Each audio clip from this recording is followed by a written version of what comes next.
Hello, everyone. My name is Charles Breton, and I am the Executive Director at the Institute for Research on Public Policies, Center of Excellence on the Canadian Federation. Very long title. This event is the sixth in a series created through a partnership between the school and the center on contemporary issues in Canadian federalism. I'll just say a few words to introduce today's discussion and then pass it over to your moderator for today. Let me start, however, by acknowledging that the land from which I am talking to you is the unceded traditional territory of the Kanien'kehá:ka. I recognize that we all work in different places, and therefore you work on the different traditional Indigenous territory. So please take a moment to consider the First Peoples of the land that you're in.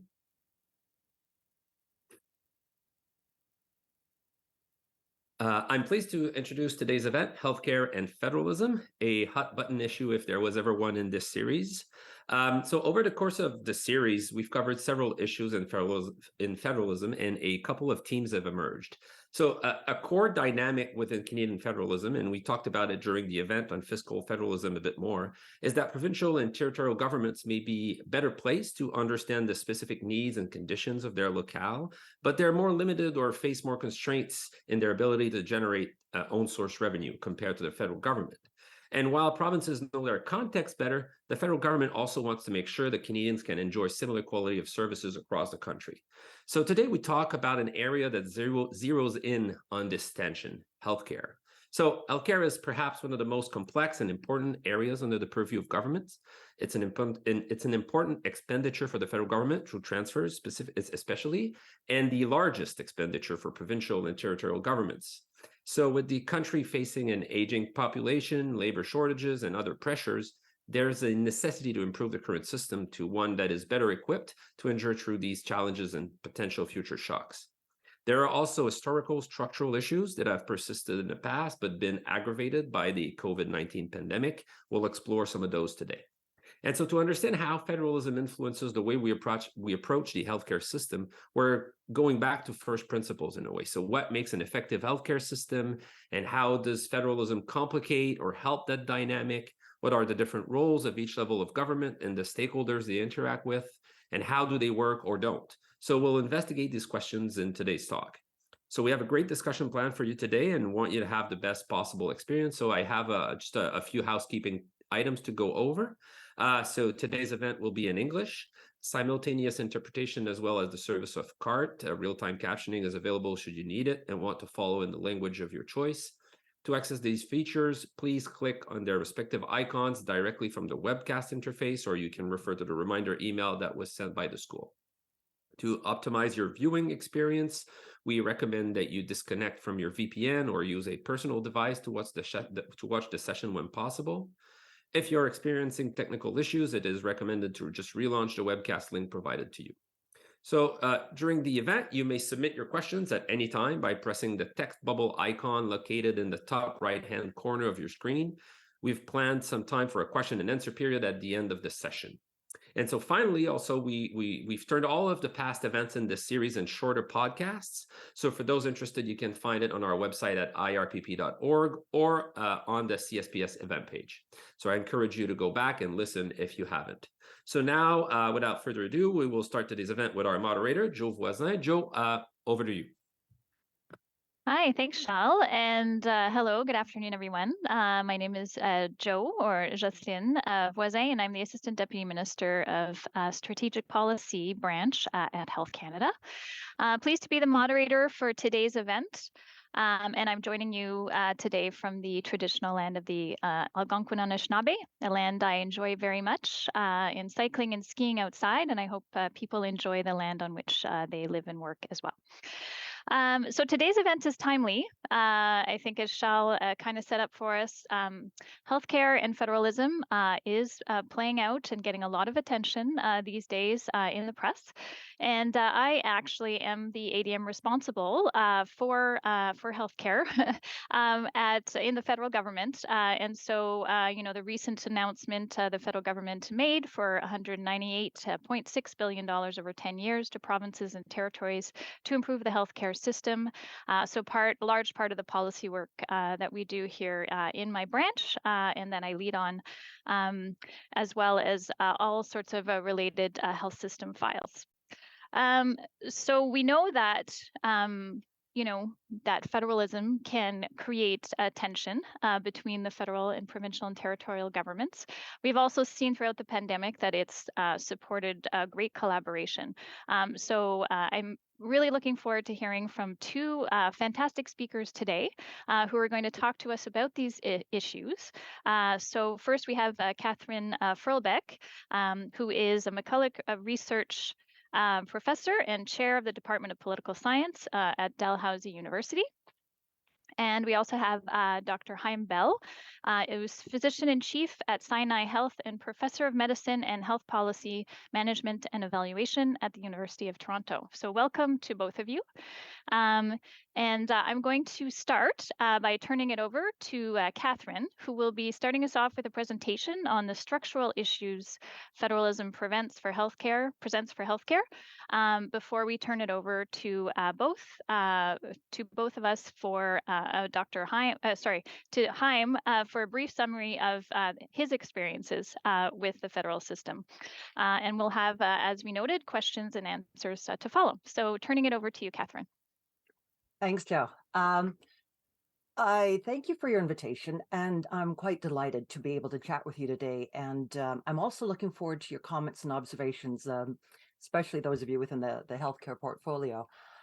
I've always thought that it would be good fun to structure a talk around the three questions that I hear most whenever I talk about healthcare federalism. And today I'm going to put that thought into operation. Now, in doing so, I don't mean to disparage those who've asked these questions. On the contrary, these questions are asked because the context involved can be so incredibly complicated and confusing. Nor do I intend to insult your intelligence. While the preliminary observations seem fairly obvious, my intent here is to show how these basic observations can become very complicated very quickly. So the first question I get a lot is, why doesn't Ottawa just take over healthcare since the provinces can't seem to get their act together? Well, and of course, all of you know the answer to this one, although it's one of the most common questions I get, as well as a very common trope in letters to the editor and in phone-in shows. And I generally just answer with two words: Civil War. We do have very important structural constraints regarding what each jurisdiction can and can't do. And of course, the most fundamental of these takes the shape of the Canadian Constitution with its division of powers. Yet, at the same time, it's also not true that the Constitution simply hands healthcare over to the provinces. The words healthcare don't actually appear in the Constitution. The closest that we get are hospitals, asylums, charities, and eleemosynary institutions in Section 92.7. And that famous catch-all at the end of Section 92, generally all matters of a merely local or private nature in the province, Section 92.16. The problem, of course, is that healthcare per se is now neither merely local nor private. It's largely public and national in scope, which is, in a sense, the fundamental irony of the historical development of healthcare in Canada. It was handed to the provinces because it was private and local, although now it's neither. Moreover, much of the provincial authority over healthcare is largely inferred or indirect. So, for example, when provincial healthcare became a system with the establishment of public health insurance, it was understood that insurance per se was within the exclusive jurisdiction of the provinces as matters of property and civil rights. So Section 92.13, no matter that health insurance at this point was largely public, while the original intent of 92.13 was to regulate the individual contract of private insurance. So another historical irony.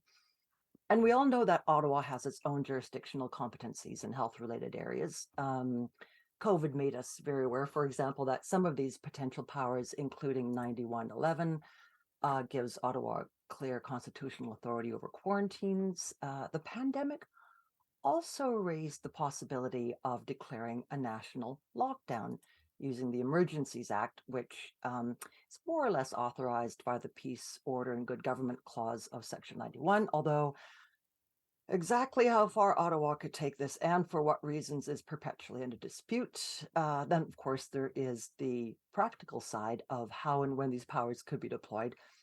Ottawa could, according to some, have quite legitimately imposed a national lockdown during COVID, in the face of provincial recalcitrance, which is fine on the face of it, except, well, exactly how would Ottawa operationalize this when the RCMP represents only about 30% of the police presence in Canada, and the federal government is banned from commandeering provincial or municipal police forces? So whether Ottawa has jurisdiction over particular aspects of health governance is one issue, and whether it can or even wants to exercise this power, of course, is another thing altogether. Now, most of Ottawa's activity in healthcare, of course, comes from its so-called expenditure power. Except, again, there is no explicit expenditure power in the Constitution. It's inferred from its taxation powers under Section 91, which, if you read them, essentially say that Ottawa can tax stuff. And again, constitutional experts love getting to the weeds on this one. So while we think that the constitutional bases for the federal division of powers over healthcare are clearly stated in the Constitution, really, they're not. Provinces don't explicitly have authority over healthcare, and Ottawa doesn't explicitly have the authority to spend tons of money in this area to shape it a certain way. These are simply interpretations of and inferences from archaic and maybe arguably even obsolete constructions that we more or less now accept through practice.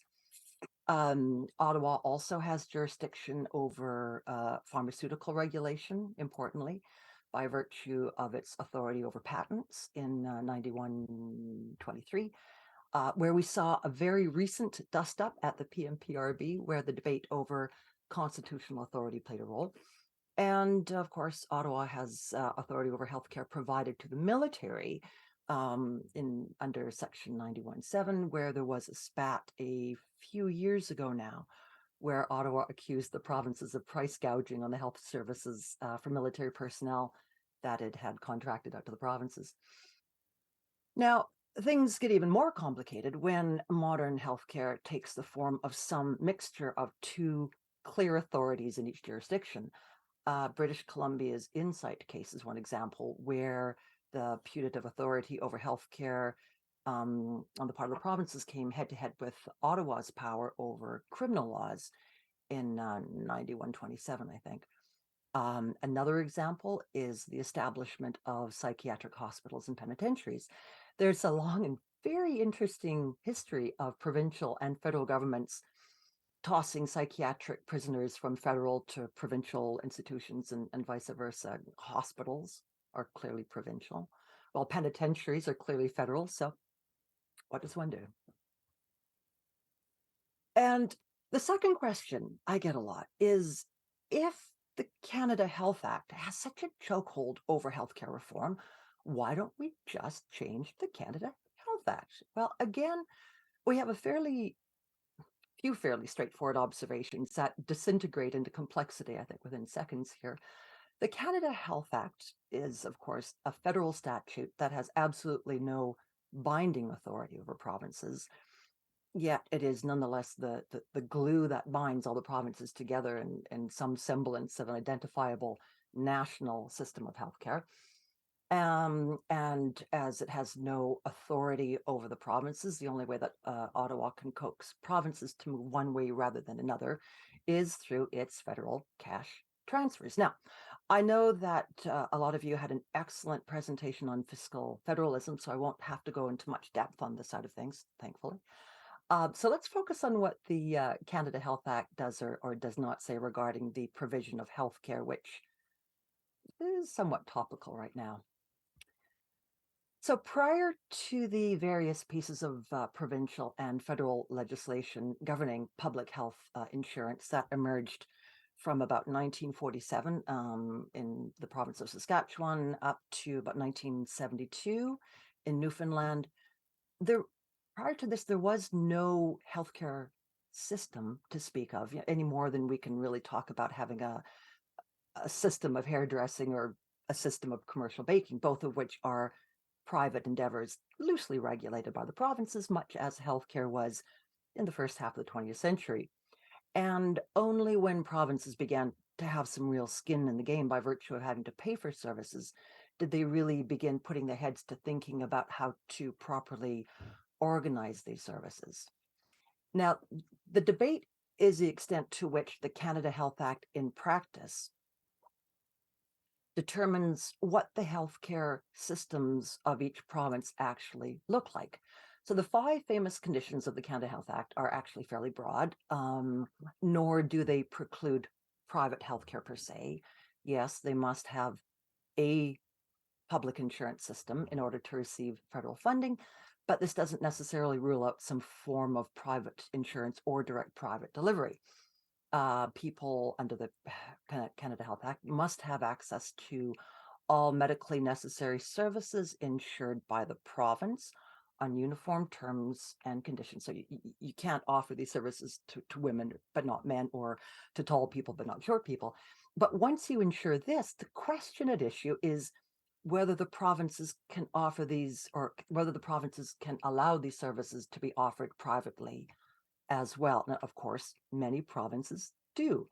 So I guess the question is whether those provinces that do are Canada Health Act compliant or not. And of course, each province has the authority to determine for itself what it considers to be medically necessary. Beyond that, the particular nature of each province's healthcare system is largely determined by provincial legislation. Now, a common and somewhat irritating practice of many journalists is to assume that the restrictions that characterize Ontario's healthcare system are true for the rest of Canada. This is patently not the case.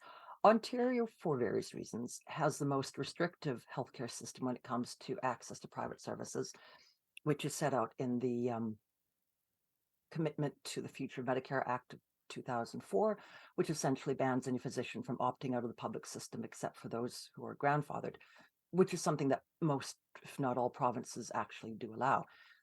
Now, the interpretation letters appended to the Canada Health Act, currently there are 3 of them, although Duclos has just announced that he's going to be tabling a 4th. The interpretation letters are really worth reading in some detail, as they do provide a much clearer sense of the federal intent of the Canada Health Act. One interesting issue right now are the block fees, where a clinic charges, say, an annual membership fee before you can access publicly insured services. They're not allowed to do that, according to the Epp and Marlowe interpretation letters. Another issue is public coverage of all medically necessary diagnostic tests. So since 2020, failing to cover these costs publicly, even if they're provided in private facilities, is considered a violation of the Canada Health Act, according to the Petitpas-Taylor interpretation letter. Yet, both of these practices still happen in various provinces. Much of the force of the Canada Health Act rests in Section 18 and 19 against extra billing and user fees. So when provinces tolerate these practices, Ottawa is mandated by legislation to levy penalties. However, when provinces transgress other measures outlined in the interpretation letters, Ottawa is not statutorily obliged to levy fines. This is completely discretionary and depends on the desire of the government of the day to follow through. But to understand why private healthcare takes the form it does in each province, and it does vary considerably, you really have to take a hard look at the full panoply of legislation provinces have at their disposal to control the level of private healthcare within their domains. So this toolbox, if you will, includes whether physicians can opt out of the public system if they want. Again, those in Ontario cannot unless they're grandfathered. Many provinces do require those who do opt out of the public system to limit their fees to the public fee schedule, which immediately lowers the potential profitability of any independent private practitioners. But again, not all provinces do this. Can patients claim reimbursement for publicly insured services provided by private practitioners? If you look at the legislation, I think in provinces like Newfoundland and Manitoba, there's some interesting provisions there. Not all provinces prohibit the sale of private insurance of publicly insured services, and some, like Quebec, sort of allow some but not others. Not all provinces prohibit doctors from working both in the public and the private system at the same time, the so-called dual practice. Some provinces prohibit commingling, where clinics can hire doctors to work in both the private and the public stream. but others don't. So the bottom line here is that it is provincial legislation in the first instance and not the Canada Health Act, which determines a province's toleration for private healthcare activity, which is why you get so much finger pointing with each level arguing that the other's legislative framework for healthcare regulation is out of date. Now, the third question is my favorite. And this is a question: why can't we all just get along? And here's where columnists and letters to the editor say, well, look, in the end, the taxpayers pay the bills anyway. And when we go to the emergency department, we don't care whether it's provided by the federal or the provincial government. So why don't the governments just stop bickering and do what's right for Canadians? And the problem here is that it's not that governments are short-sighted and focused on petty local concerns. So arguably there's some of that, but rather that it's actually rational to play this kind of political poker. Fiscal capacity, of course, is a large part of the problem. Healthcare is an increasingly expensive program, and Ottawa, as you know, has more relative fiscal capacity than the provinces. So the more financial allocation provinces and territories can squeeze out of Ottawa, the more they see themselves as being able to provide an appropriate level of services to their respective electorates. So, in a sense, they're just doing their job. And the problem here is really that all the respective jurisdictions have an institutional memory of how the federal-provincial relationship works and has worked in the past. So this particular federal-provincial dynamic isn't really that old. It's younger than I am. And when Medicare was set up, the offer of half-price healthcare was too enticing for provinces to ignore. But in the intervening years, the less obvious costs of this kind of relationship quickly became apparent.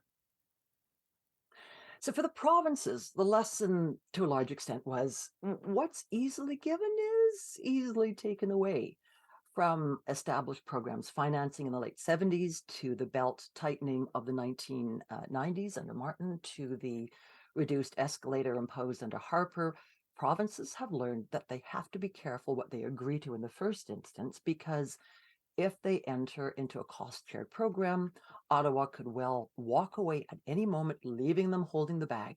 And if their electorates are used to a certain level of services, then they won't be able to pull back without some form of political punishment. And that's precisely why it's so difficult now to establish a new shared cost program like Dentacare or Pharmacare. The provinces are going, nope, we've learned we've been down this road before, and we've learned, and we just don't trust you. And even if we did trust you, we don't know if we could trust your successor. Then there's the issue of size and capacity. Right? Small provinces are wary about agreeing to anything that requires a level of fiscal or policy capacity that they don't enjoy.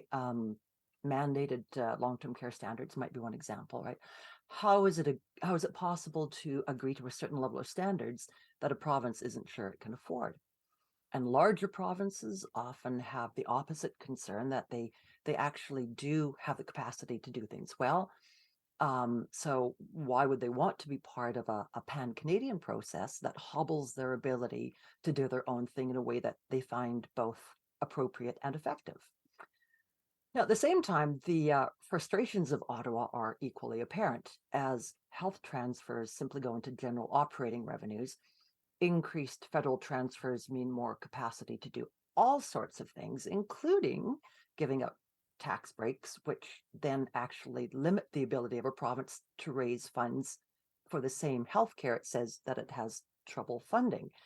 So the federal skepticism that vastly increased health funding will be used for the wrong purposes is probably well-founded. And even bilateral funding, as currently set up, has such a weak accountability framework that it's doubtful that a bilateral strategy is all that much better than a traditional multilateral one when it comes to accountability. So, in sum, the federal, provincial, territorial dynamics in healthcare are incredibly complicated, and it's difficult enough to understand the lay of the land, let alone figuring out how to navigate problem solving moving through it. I know I've raised probably more questions than I've addressed, so I'm more than happy to dig down into the weeds on any of these topics in the question section. Thank you.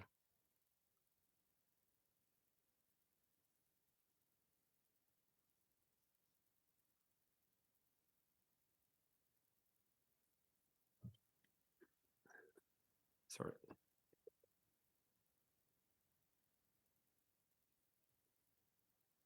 Oh, hello, sorry. I wasn't supposed to come back, but while Catherine was speaking, the alarm went on in Joe's building and she had to evacuate. So now I'm back. Thank you, Catherine. That was very interesting, and we'll get back to a lot of what you've talked about in the discussion that will follow. But now to hear more about on the ground, how does these dynamic play out to some extent? We'll turn to Chaim and his own personal experience as a doctor in the healthcare system. So Chaim, over to you, please. Thanks very much, Charles, and thanks very much, Catherine. And hopefully Joe is okay, and we can maybe regroup with her after the alarm is over. So I think we partly when we developed this program, we wanted to have a little bit of foundational knowledge, which Catherine so adeptly provided. I'm just going to give a little bit of my background so you understand a little bit of my perspective on things. And I think a lot more of the fun and opportunity will come when we have respond to the questions that should be coming from you. So just a quick thing. I'm a physician. I'm a general internal medicine physician, sort of a hospital-based physician who looks after hospitalized patients at Sinai Health. I've been on the front lines of both SARS in 2003 and most recently on the front lines as well as a leadership role during the pandemic. So that's the type of medicine that I've given, that I provide. I've also, from a leadership perspective, our hospital and our department, we're one of the ones that provided both inpatient care as well as intensive care unit care for pandemic patients, just to give you a little bit of a taste.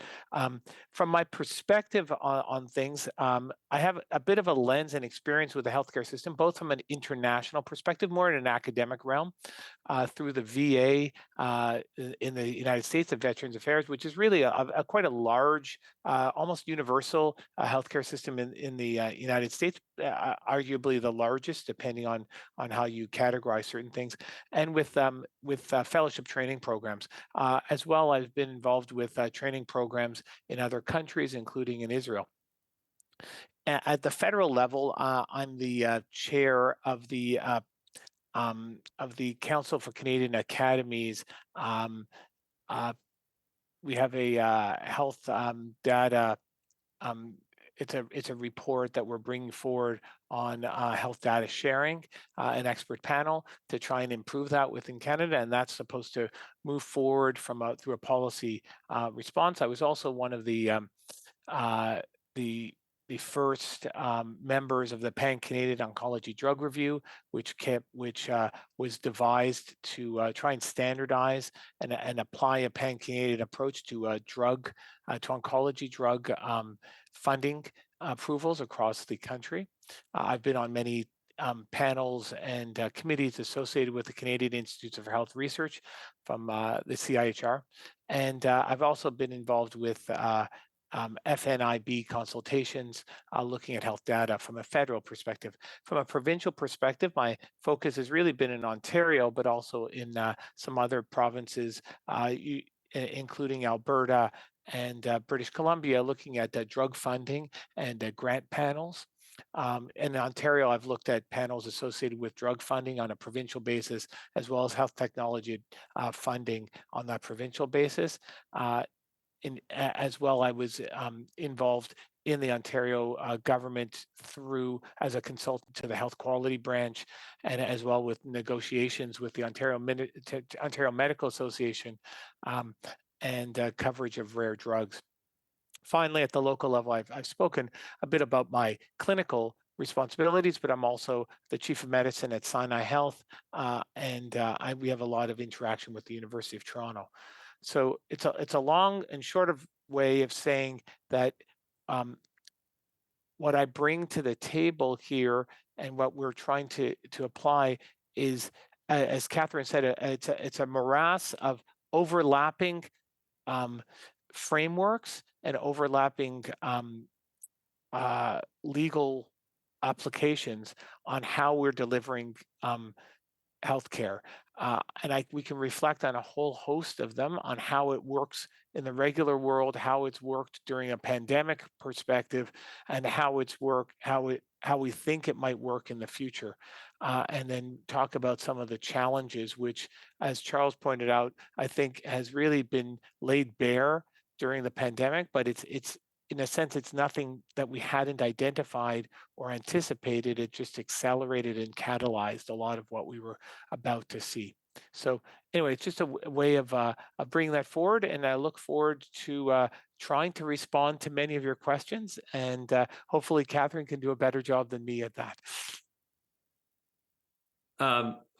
Thank you, Chaim. So on this, I mean, I want to let's deal with the pandemic right away and jump in it, and maybe perhaps at two different levels. And I'll start with you, Catherine. From your experience and seeing how provinces and the federal government interact on healthcare, you talked about the funding aspect and the fiscal aspect, talking about how it wasn't always this way, but it's been this way for a while, how they fight over a few of those things. Would you say that quantitatively, the relationship between the provinces and the federal government were much different during COVID? There was much more relationship, much more discussion. But would you also say, did you see a qualitatively different relationship that perhaps can continue, or are we back to our old ways already in terms of how the provincial and federal government talk to each other on this file? Okay, so two questions there. First, there was a qualitatively different kind of relationship. Whether it can continue along those lines, no, I doubt it. And there was a large degree of pulling together. And I think what we learned from previous pandemics, both SARS, but more importantly H1N1, was that the messaging had to be consistent. And I think there was a lot of attention paid to that, arguably to a fault, that there was very little room for debate over scientific data allowed. But again, there was an important convergence in the official line, which helped. One thing that was rather interesting during COVID was the fact that there were some little spats between provinces themselves. And of course, as you know, Nova Scotia and New Brunswick, and I guess all the Atlantic provinces closed their borders. And there was a certain amount of disagreement regarding when they should be opened. So we had some provinces opening their borders, but the other province refused to open theirs in the same way. So that caused a little bit of friction.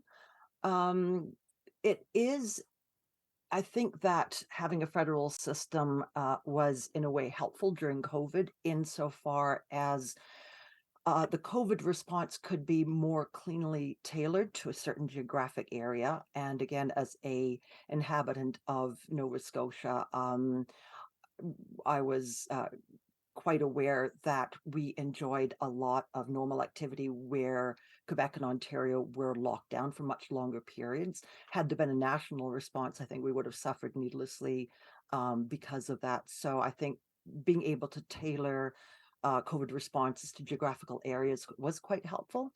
Again, a lot of us are doing forensic analyses of how provinces responded to the pandemic. Looking forward to, God help us, the next one coming down the pipeline. And it is absolutely fascinating to see how each response was very tailored to a province in terms of the protocol for testing and what have you. So it will be interesting in the next year or so to be able to analyze these responses to see how well they worked. And, provinces can look to each other to see, whether there's something that they could have done better, to see. Again, Nova Scotia did a lot of pop-up testing, a lot of rapid testing, more so than other provinces. Was this useful? Was this helpful? Is this something that other provinces ought to do? So getting back to this old cliche of federalism, really an incubator for new practices, I think that COVID sort of borne that out. At the same time, there's a lot of discussion about the difficulty in data communication. We had, of course, the whole issue in SARS Mark 1 about provinces' inability to send data to Ottawa in a timely manner, which caused the World Health Organization to shut down Toronto as a global travel destination. And we thought we'd learned from that, but of course we hadn't. And that's a much deeper issue that still hasn't been resolved. Hopefully provinces will be able to negotiate something with Ottawa before the next pandemic comes rolling along, but that's still a practice that has to be sorted out. And so, Chaim, on this, I mean, again, I think in the level of discourse between the leaders, I think I would agree with Catherine that we're back to old ways, but one would hope that behind the scenes, there were lessons learned during COVID that are still being applied. So I'm curious to know if that's the case. And especially you talked about your involvement on the data side. One would hope, again, like Catherine said, that perhaps we did not learn lesson from the SARS crisis. On that side, one would hope that now we have. So I'm curious, on your side, do you feel like some of the good things that COVID brought in terms of how we interact with each other and how provinces and the federal government interact with each other is still with us, or are we back to how we were working before? It's interesting you brought up the original SARS in 2003, because the classic Naylor report with David Naylor, who was the dean of the University of Toronto Medical School at the time, called for a few important changes to come about. One of which, interestingly, was the Public Health Agency of Canada, which played a role in this pandemic, which wasn't present really in 2003. So we did have an important federal change to the constituents and leaders at the time, where we didn't have before. We didn't have a Theresa Tam to the same extent last time with that same platform. It was a little bit, it was different, but it wasn't to that same extent. So there were some important there were some important changes. I mean, partly they're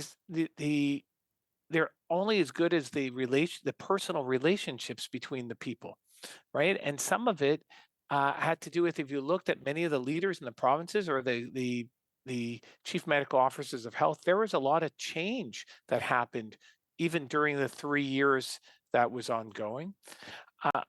So that just from that sort of organizational framework. The other aspect from an organizational framework is that because the public health is different than the delivery of healthcare in Canada, and we have to also recognize that there are different laws that Catherine can probably speak about much more eloquently than me, really dealing with public health and the public health specific requirements, and it's a different setting. Most of us are much more familiar with healthcare delivery or receiving healthcare in a hospital, in a clinic, and that's often what the discourse is. And we're not as familiar with public health. And public health it's one of these things that you might say, if you've seen one public health system in Canada, you've seen one public health system in Canada.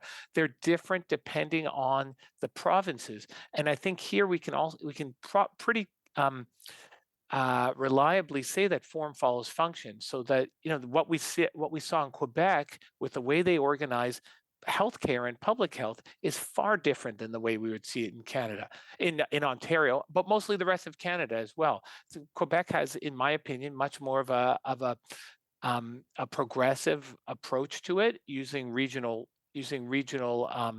approaches that are melded. Alberta has gone through different iterations of this, as an example, but Ontario had you have, as an example, in Ontario, you had, I think it was 34 different public health areas who weren't necessarily, and I don't know why I'm going in and out of focus, but I'm not trying, nothing's happening here. At something like 34 public health areas where each of the public health, each of the chief public health officers for those small regions didn't report directly to the chief medical officer of health, who was supposed to be the chief public health officer for the province. So they couldn't, in a sense, they weren't accountable to them. So when you have that type of organizational framework, you're not going to be, even if there's a good relationship between the province and the federal government, it doesn't trickle down the same way where you have different health regions able to respond differently. That's just an example from Ontario. It just, just sort of copy and paste this across the provinces, and you'll see that even if we're sort of all rowing in the same, this same direction, it's not going to last for long. Mm-hmm. And I think that's been the resounding feeling, is that the organizational framework is inconsistent across the provinces. And in a way, and I guess, Catherine, that's a question for you to some extent. Is one of the issue here that there isn't any kind of institutional framework for people to have those discussions? So, for instance, knowing that there are 13 different healthcare system in Canada and 13 different public health system, there isn't a clear way or institution where people can learn what works and what doesn't. Or like, yes, everyone can come with innovation and see what works and what doesn't, but we don't communicate across those different healthcare system to really learn from one another. And perhaps that's a role for the federal government to play. Well, I'm not quite so sure about that. It really depends what area of healthcare you're talking about, because there are discrete FPT groups looking at particular aspects of the healthcare system. And I think a lot of discussion goes on there. And also when a province wants to find out about how another province does something, it will make an effort to do so. So when Nova Scotia wanted to centralize and amalgamate its health authorities, it went to Alberta and had a long discussion there. So where there is a will, there is a way. And it's not just a matter of learning about best practices. Even when there's a sense of what other provinces do, often there's not a will to take up these new practices. There's always the perpetual argument that provincial health authorities are not big risk takers, and even knowing about a different way of doing things doesn't mean that they're willing to implement it. Mm-hmm. So there can be better communication. I think if you look at the European Union as a political whole, there's a lot more institutionalization of these little groups, of these agencies who are actually funded by the central authorities. So in the European Union, the Brussels, as the federal leader, is mandated by the constitutional treaty, the TFEU, to assist any member state on any healthcare undertaking if they want. So the federal government actually has to get involved when the regional entities want to. And it would be very useful to have something like that in Canada, because we do have the Council of the Federation, but often when there is a desire of provinces to work together, they don't have the capacity, they don't have the policy capacity, they don't have the infrastructure to really sit down and work things through in any depth. So we could do things better, but there is some communication. Is there? So okay, and that's good to know. So in terms of healthcare governance, again, we talked about COVID and we've looked back, and so let's just look ahead in a way. And perhaps COVID highlighted some of those upcoming challenges. So when it comes to healthcare governance and healthcare delivery, what are in your mind, both of you, really the main challenges that we're facing? We know about population aging. We know that also one problem for the Federation is that population aging is not exactly the same, is not a problem to the same extent across the country, much more important in Atlantic Canada than it is in Alberta, for instance. That is a younger province. Labor shortages, like those are the two that come up most of the time. Is there any, like, are these really the main challenges that we face ahead? Is there anything else that the Federation needs to really look into? Perhaps again, information sharing. It was something that the COVID-19 highlighted as perhaps one place where the country as a country could do better. So in your mind, what are those really main challenges ahead, and how can we respond to them as a federation, not as 13 different entities trying to deal with those massive challenges ahead? Maybe I'll start first, is Catherine. So, health human resources is probably 1, 2, and 3 on what's presenting now. These go back for many, many years to cuts to medical school, but it's not just medical school, right? This is nursing, an aging workforce in nursing. There have been a lot of gains in certain areas where we've been shifting from hospital-based care to home-based care, and we haven't had that same shift in the workforce for those people. Where I see the issues are often in connections with that health human resource file. I'll give you an example. And this is probably pertinent to the federal government more than anything, is if we have targets, I think, depending on which numbers you believe, somewhere between 400 and 500,000 new immigrants are supposed to come to Canada every year for the next 5 years. Okay. In Ontario alone, we've got about 1.5 million people without a family doctor. That's just sort of basic if we're looking at the organizational framework. Assuming that 1/3 to 1/2 of those people come to Ontario, how is that going to interdigitate with a healthcare system that's already failing, right? Where you've got more people now. I'm not saying anything about the health of immigrants, and in fact, we know from data that immigrants as a whole, immigrants to Canada, are usually healthier and better educated, of course. But that still means that they still require a family doctor. They still require health resources, and if we're looking at it from that perspective, the idea of saying how can we, there's a reason why we're looking for increasing our population with immigration, but how does that impact health? That I think, if you use that lens to anything within the purview of federal governments, that's one of the things that we really need to think of is we're already a stressed system. How is this going to stress us more? And how can we help? The corollary is who's holding the clipboard that says, many of those immigrants that we should bring in are people that we should bring in who are in the health field, directed to nurses and such. And in order to do those things, you almost need somebody in charge that's identifying. I'm not sure, and I could be very wrong, but it hasn't been clearly communicated, at least to me, of those 400,000 or 500,000, how many of them are going to be nurses or doctors or technicians that are going to be helping us? That to me would be that whole idea about rowing in the same direction, where you're able to have a concerted approach to things, where that you would have this isn't, before we were talking about federal health and provincial health authorities. Here, it's not, it's not even that.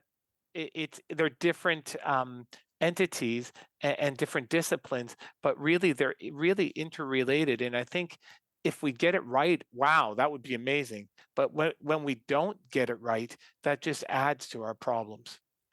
Catherine. Yeah, I'd echo that absolutely. Health human resources is the biggest issue right now, and part of the problem in terms of federalism is that each region has different capacities. So you're not talking about equivalent players. So there has been a lot of discussion about national licensure, which can be helpful in allowing medical professionals to move more easily across borders. But once you have some jurisdictions having much more fiscal capacity to attract them, that is not going to be a particularly attractive proposition to some of the provinces. Just the other day, Alberta announced that, for want of a better word, it was quite happy to poach healthcare workers from other provinces. We have a major issue in the Maritimes at keeping paramedics here because their scale of reimbursement is so much higher in other provinces. So it's all well and good to say, well, we have to have greater mobility and that the federal government can facilitate this mobility, but really, who are the winners here and who are the losers here? And, you know, some of the small provinces with the smaller economies are going, it doesn't look good. And again, I can use the European Union as a parallel here. So, you know, over a dozen years ago, the laws were changed to allow medical professionals to work within the EU, to work anywhere within the EU.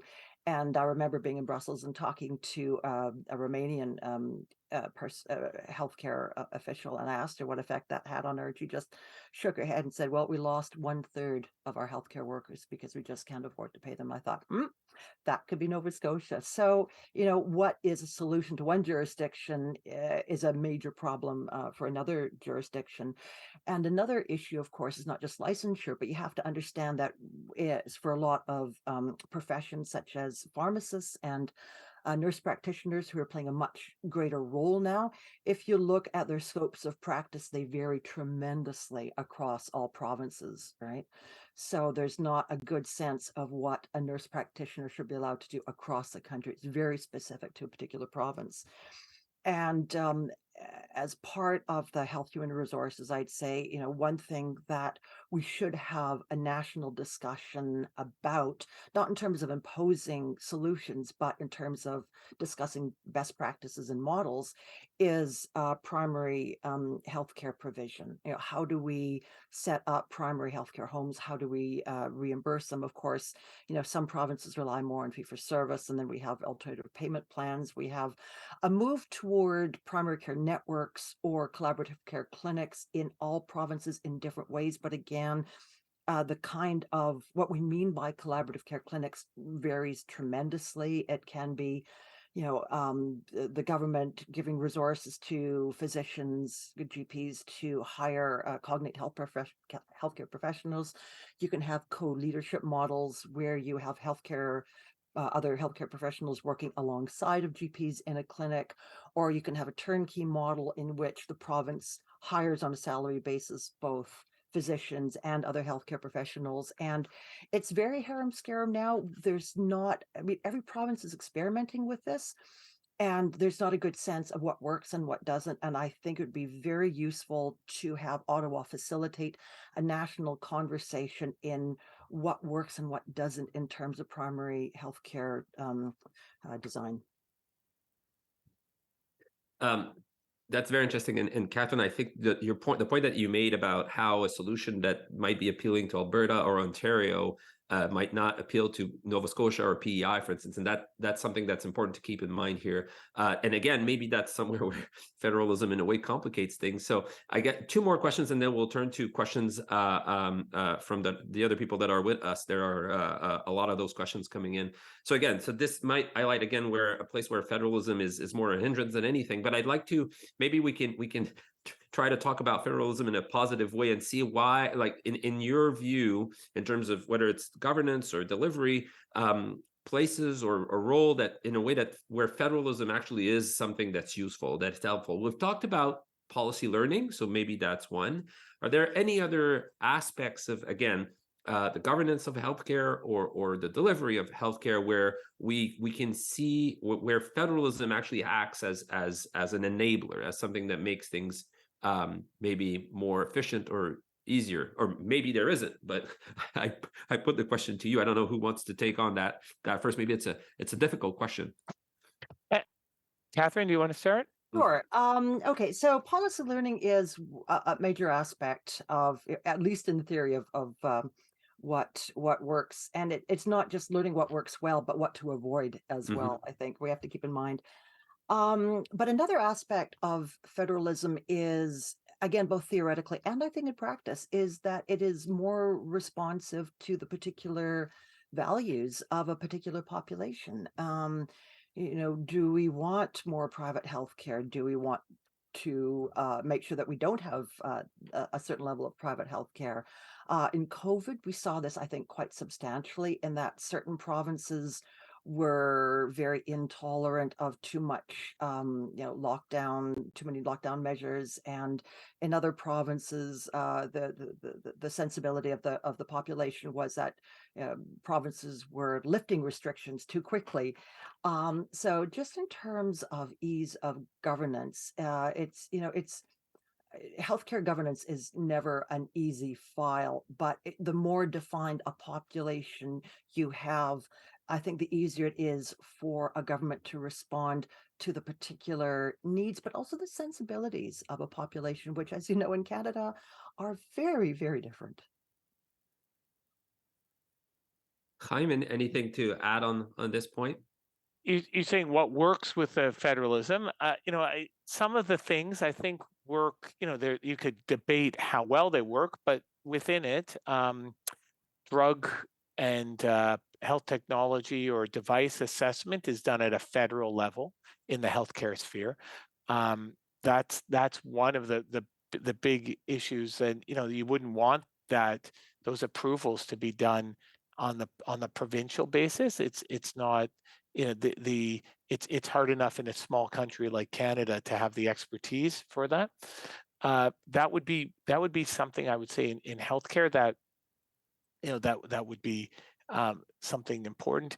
Vaccines are along those same lines. It's just like a drug, and we can talk about how just at least during the recent pandemic, how that helped us out from a Canadian, a federal perspective as compared to normally purchasing through individual drug manufacturers would have really affected our purchasing power and the speed of which we would have access to things. So that's it definitely, in those situations, it certainly helps the smaller provinces more, where they may not have the same level of expertise or purchasing power.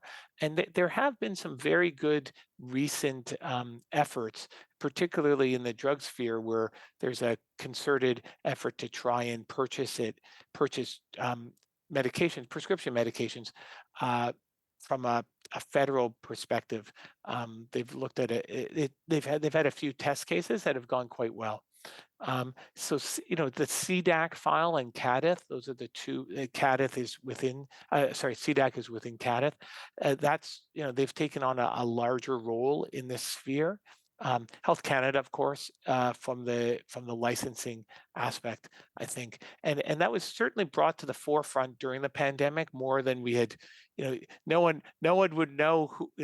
You wouldn't know that the committee existed, much less all the people on the committee who determine whether the vaccines are coming or not. And here who the consultant is, how quickly they're reviewing things. It really was sort of an inside baseball of the processes. But I think those would be the ones I would look at. There have been a lot of national commissions, but they haven't been tied to accountability frameworks, and I think that's sometimes the challenge with federal versus provincial. Mm-hmm. Mm-hmm. If I can just follow up on that, I agree completely with him that drug evaluation through bodies like CADIF, which is technically federal in the best possible sense of a joint collaborative activity between Ottawa and the provinces. I think that really is a success story. But also, what are the drawbacks of a federal system in terms of pharmaceuticals is that drug companies tend to play provinces off against each other, right? They are able to get one province to cover a particularly expensive drug, and then the campaign starts. So, this province cares about their citizens, but your provincial government won't carry our drug. So obviously your government doesn't care about you. And these kinds of very nefarious activities are much more easy in a federal system, and also the pricing of drugs, which we're getting toward we've addressed that to a certain extent with the Pan-Canadian Pharmaceutical Alliance, but a lot more work can be done there. And then if we could have a national formulary, I think it might help as well. But pharmaceuticals, absolutely important, and both pros and cons of what goes on in the federal system. Very, very interesting. It's an area that I did not know very well. So before we go to the question, one last one for me. So we've talked about, I think both of you highlighted how human resources is really like the challenge of today, right? Even yesterday, perhaps. So it's the one that's closest to us. But I was wondering if there was anything else that wasn't getting as much attention and that you're concerned about in the healthcare system, something that you foresee as becoming an issue, but perhaps one that we don't talk about as much coming out of COVID. Again, I think labor shortages is really something that Canadians experience on a daily basis now, but perhaps there are other things that might not be as important as labor shortages, but that you see it, that you're somewhat concerned about in the coming future. So perhaps Chaim, I'll start with you on this one. Sure. I always go back. I'm not a primary care provider, but I think primary care they're the bedrock and the foundation of our healthcare system.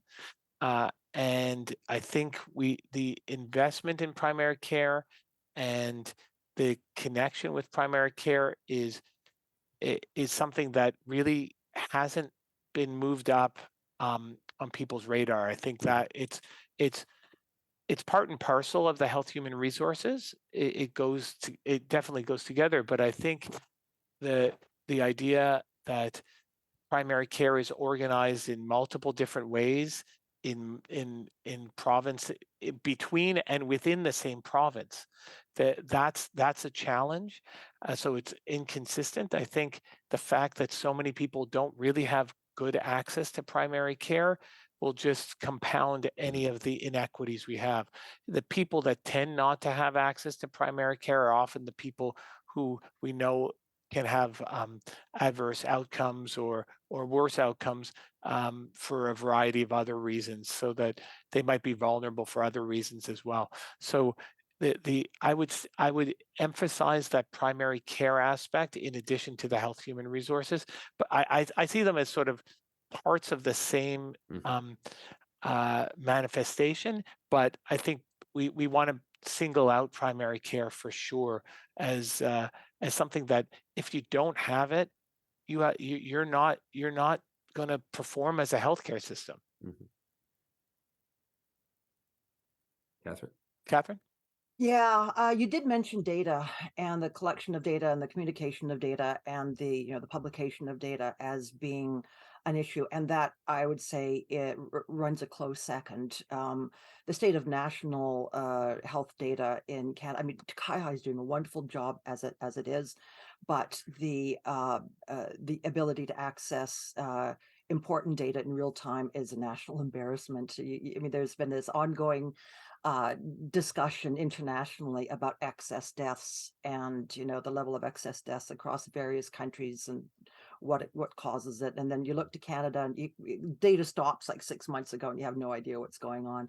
And you go to conferences and they have, oh, here's the Australian data, here's the British data, and here's Ontario's data, because you just can't find Canadian data for this, that, or the other. So and there's so many issues involved with data collection. There's the technical issue that I can't even wrap my head around, and then there's sort of the political side of things where certain provinces just don't like the idea of giving up their control regardless of anything else. And then there are the real limitations imposed by laws that require provinces to be responsible for the privacy, the protection of privacy for their population. So you can see that they want to be very careful about the kinds of data that they share, and so on and so forth. So data sharing has been a huge mess, and there are all these different initiatives on the part of the federal government and also provinces to try to address that. And I'm crossing my fingers that we're going to get somewhere on that one.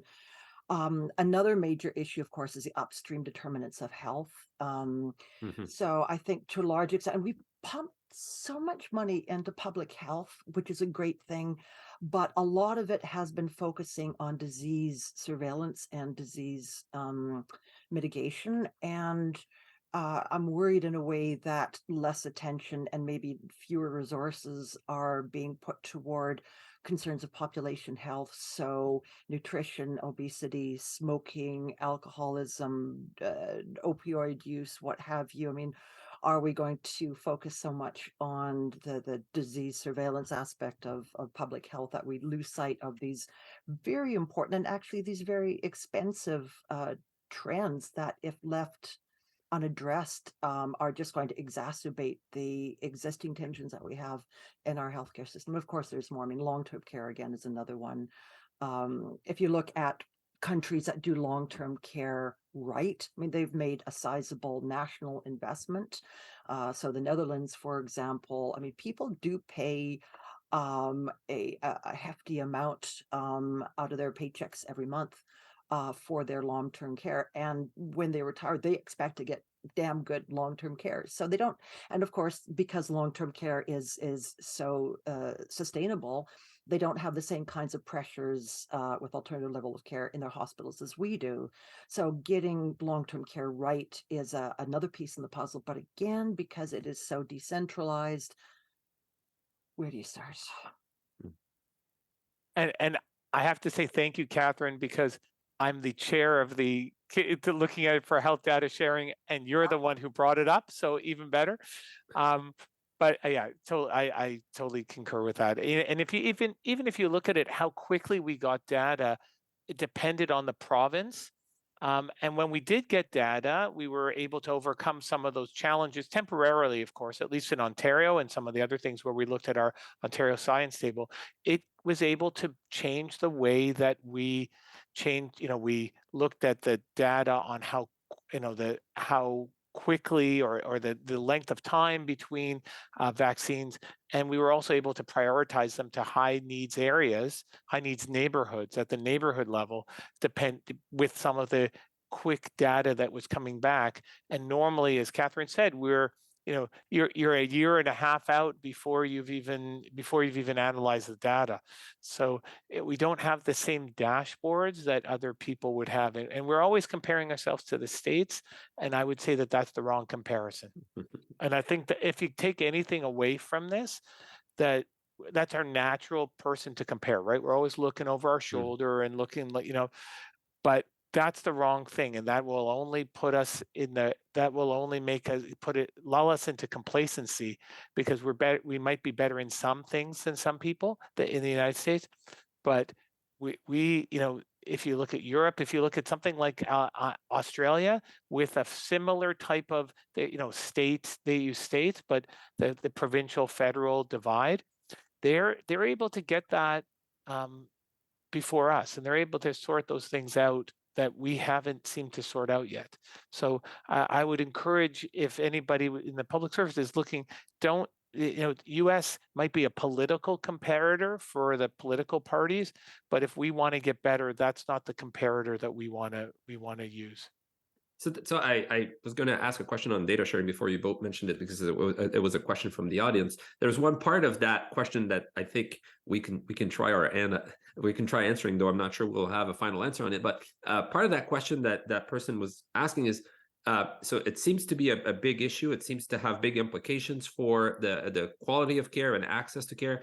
So what is needed to improve data sharing in the country? Like, what is it that will solve a problem here in terms of better data sharing in across jurisdictions? Oh, Do we have an answer? Do we know? On this one. Take it away. Yeah, what isn't needed is really the other question. A lot of this is attitude. Everybody says, oh, it's just a privacy thing. If it just weren't for those blank privacy commissioners, this would be fine. That's not the case. A lot of the issues, it really is that partly that we don't want it enough, and we're not willing to overcome those things. We're not as Catherine said, there's a lot of, some of it's cultural. The idea that you're not sharing. What am I getting out of it? Some of it is actually that we're not able to access some of the things in certain provinces. We haven't designed it. it becomes a political minefield to try and identify some of those things.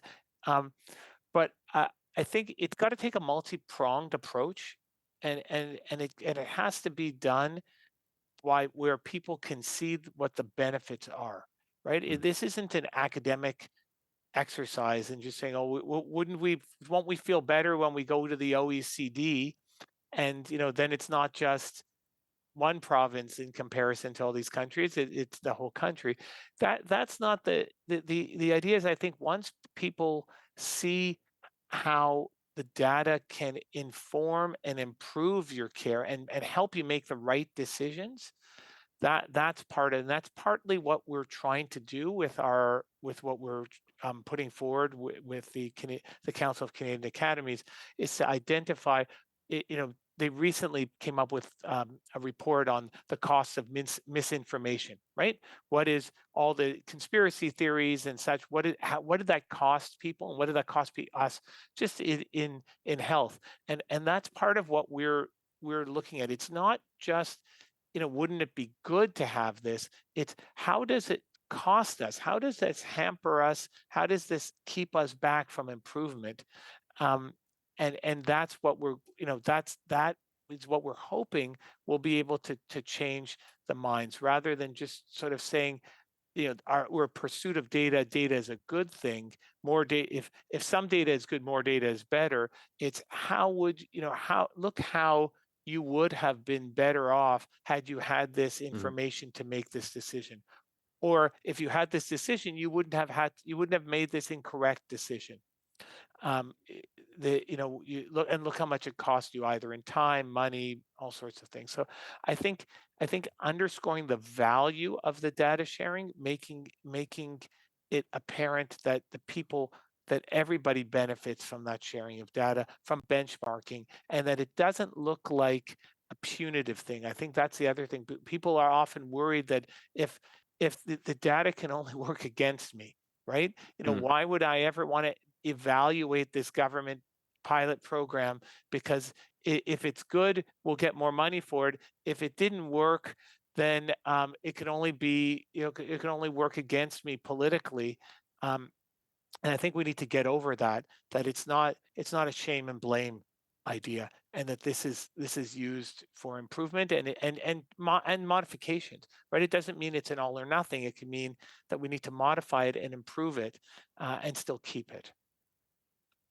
So a related question to that one, and this time I'll go to the political scientist to answer it.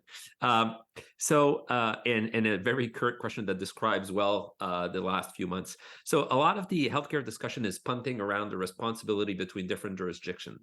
Is there a solution that can be implemented, or is there a solution to the finger pointing that goes on this file? And I'll add, even from a citizen's point of view, in terms of accountability, that makes it difficult, right? The accountability of who's responsible for this mess that I'm looking at. Like, if I want to punish this government, is it the federal government that I want to vote against? Is it the provincial? Like, even in terms of accountability, it makes it difficult for citizens to keep the government accountable. So is there a solution to that finger pointing between jurisdiction on the health file?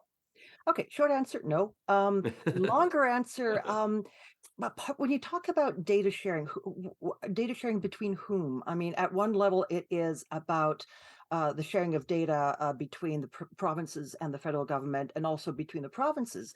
But at a much more fundamental level, it is making critical data more accountable to everyone. And interestingly, this is the tack that Ottawa is trying to take with the provinces in order to leverage its investment in federal transfers a bit more, is to say, well, we want you to be more accountable, not to us per se, but to your populations. And any health researcher who's tried to get, data out of a province knows that it is a very difficult task. And that, in some cases, provinces aren't collecting data. I mean, only recently have we really begun to think about race-based data. So that's fairly new. But in other senses, like COVID, we're just swimming in data. We're very data rich, but then there's not the capacity to go through the data, to crunch the data.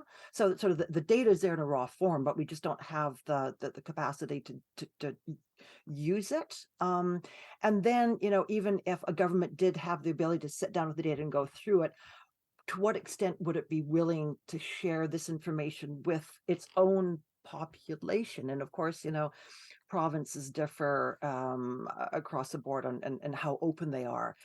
And it's, to a certain extent, the answer, how do you get provinces to be accountable? Well, populations, electorates have to demand that provinces account for what they're doing. So a province will come up with a new policy proposal. And if you look at what like a request and recommendation form that a lot of provinces use, they have an appendix that says, well, how would you explain how you would evaluate whether this policy works or not? And I would love to be able to access, but there's no way, even probably with a FOIPOP, I don't think that I could get this information. So the information, the data is out there, the kinds of data that I want to be able to know whether provinces are, whether the kinds of policies they've enacted are actually useful kinds of policies.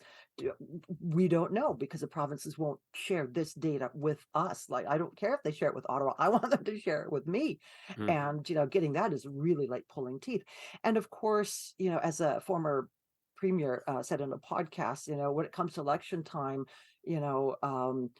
transparency and and very vague governance issues are just not what governments run on. They're run on how many people are in stretchers in hospitals, and how many people die in an emergency ward, and how long do you have to wait for a paramedic. I mean, these are the kinds of things that people want. So governments won't respond to these vague transparency and governance issues because people don't force it on them. So there's a bit of a paradox. There's a bit of a chicken and egg problem there. So yeah, data and access to data is critical, but how do you go about squeezing it out of governments is much more difficult. So we'll stay with you because it's a question that you touched on in your presentation, but we'll get back to it perhaps head on. It's a two-part question. I'll let you decide if you want to answer the first part, but I think we want an answer to the second one. So would Canada benefit from a two-tier system like in the UK? And can our federation system even allow for a two-tier system to be established? Okay, just a couple of observations here. First, if you're aware of what's going on in the UK, you would probably not consider it to be a model that you'd want to follow.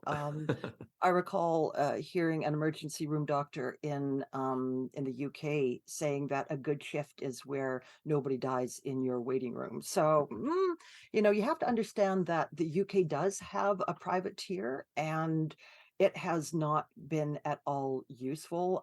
It certainly hasn't mitigated the kinds of problems that we're seeing here. In fact, there is evidence from Australia and other jurisdictions that when you introduce a private tier, the only way that a private tier can make a go of it is if people have to wait in a public system, right? So the business model of a private system is based on making the public system as bad as possible in order to attract new demand. And that's even beyond the staffing issues that we'd have to worry about. So simply saying open it up private tier, it's going to solve our problems. There's never been a case where having a private tier increases capacity. It just makes things more difficult and adds all sorts of different dimensions. Again, with a private tier, the problem, as you see in the States, not that I should compare too much with the States, but what you do see in the States with all the private healthcare is overtreatment, right? Is that, if you have a private sector, if you are there for the profit, who's got the most money to squeeze? It's the healthy and the wealthy, right? So you're going to model your healthcare directed at those who have lots of money to play with. You're going to give them their full body scans. You're going to give them unnecessary back surgery because they're willing to pay for it, right? So simply opening up a private sector, so it's a wild west and anything goes, is certainly not going to be an answer. Now, another response to this question is, well, what do you mean by a two-tier system? And I think that, you could arguably say that we have a two-tier system in certain respects already. So for example, this very morning, when I was getting my groceries, I went to the pharmacy counter and I said, look, I have a prescription and it expired. And oh my God, I don't want to have to go to my GP because it's going to be 3 months. And can you just, is it within your scope of practice to give me this, write out this prescription yourself? And you said, sure, I can do it. It's going to cost you $22. I said, $22? Fine. So that, if that's not two-tier, what is? So, and previously, I mean, I do have a GP, hard to access them, but again, with a prescription, I could say, well, I just want you to give me this prescription again that I've had for the past 20 years. And they'll say, well, yes, you can pick it up the counter, but it'll cost you $30. Right. So again, there are all these little kinds of, and they're all over the place. So if you've got the money, you already can get better access to, the things that you need for healthcare. So I'll end with the last. So this is the last question. It touches on what you both identified as one of the main issues currently, which is labor shortages. And it also touches on perhaps what people listening to us can do, because we're talking to the federal public service. So here's a question. How much leeway does Ottawa have with respect to medical labor shortages and easy access to healthcare in Canada? So what's the role of the federal public service in a way to improve access to healthcare and perhaps even help with the medical labor shortages? We've touched on maybe perhaps harmonizing some of the qualifications across jurisdictions. Maybe there's something else. So, Chaim, maybe I'll start with you on this question. Not an easy one. That's a great constructive question, right? What can I do to help? Which is always a great thing to ask, and I think. Part of it is just, wherever you are, you're in the federal system, you're often in a touch point. It's not health necessarily, but health adjacent, as we were saying. And so something like looking at technicians or technologists, just to recognize what is needed for the healthcare system right now. Who are the types of people? And if we're still using, I know we're not using exactly the point system, but we're using a value-based, we're using a system for immigrants that looks at preferences. We're preferring certain things over others, and so maybe the preferred, some of the preferred areas or some of the preferences given are to things related to the health field or related to people coming into things. So it's required that the field provides that information. They have to be forthcoming with that. But maybe there are creative things that say that we want to make sure that Nova Scotia isn't left out and that everybody isn't going to certain places. And maybe there's a similar type of thing with return of service, where we have this with physicians, where people are trained elsewhere, come back, do their training here for licensure, and then they have return of service in underserviced areas. We've had this happens. It's happened to a small extent. It's happened for once physicians come in to practice in rural Newfoundland, rural Saskatchewan. There have been, the famous. There have been some recent CBC articles even on them. South African doctors that fulfilled these things, but it doesn't. Those are examples, but I think a concerted effort in that area. You need some. That's where you actually might have some partnership, where maybe it's the Atlantic provinces per se that look at wholesale immigration of people. It's often doctors which people gravitate to for a town and such. But I would argue that it's you'll get some more bang for your buck if you're looking at nurses or other people, personal support workers, other people in that field. So it might not just be the immigration part. There might be some training involved with that, right? And so I think this is what is required, and everybody, it's required for really someone to hold the clipboard and be in charge of the process. But I think the idea is that there's opportunity from different sectors of society, housing, other things, to be able to look into these things and contribute. Because I would say that, and I would argue that one of the biggest things hampering our progress in the next 5 to 10 years, people say that the solution is immigration, and it very well might be, but hampering that solution is going to be our delivery, housing, obviously, but healthcare is going to be, and then it's only going to cause a rift between, if you're a person who doesn't have access to healthcare now, and there are more people coming in, it's sort of that, there are more people coming into that tight area, that it's only going to get worse and make people worse and more resentful of it. Thank you, Catherine. So on the role of the federal civil service. Yeah, that's a tough one, because so much of the funding and delivery and the regulation is done by the provinces, and of course, the federal role to a large extent is in footing the bill for things like training, and just recently a new medical school was announced for Cape Breton, and of course that was only possible with federal funds. So it's actually a tougher question than you might think. In terms of just spitballing here, it'd be nice to be able to, getting back to the data question, it'd be nice to have a national interactive health human resource atlas, where you have a geographical map and you can point and click and see what the various staffing shortages are in any particular region, any particular point in time. We do that provincially. A lot of provinces do that already. It'd be nice to have a federal map where you can look at the flows. I mean, we sort of have the data. We've got Scott's Medical Atlas that CIHI uses, or medical database that CIHI. So we do have the data, but it'd be nice to be able to put that data in a much more user-friendly form.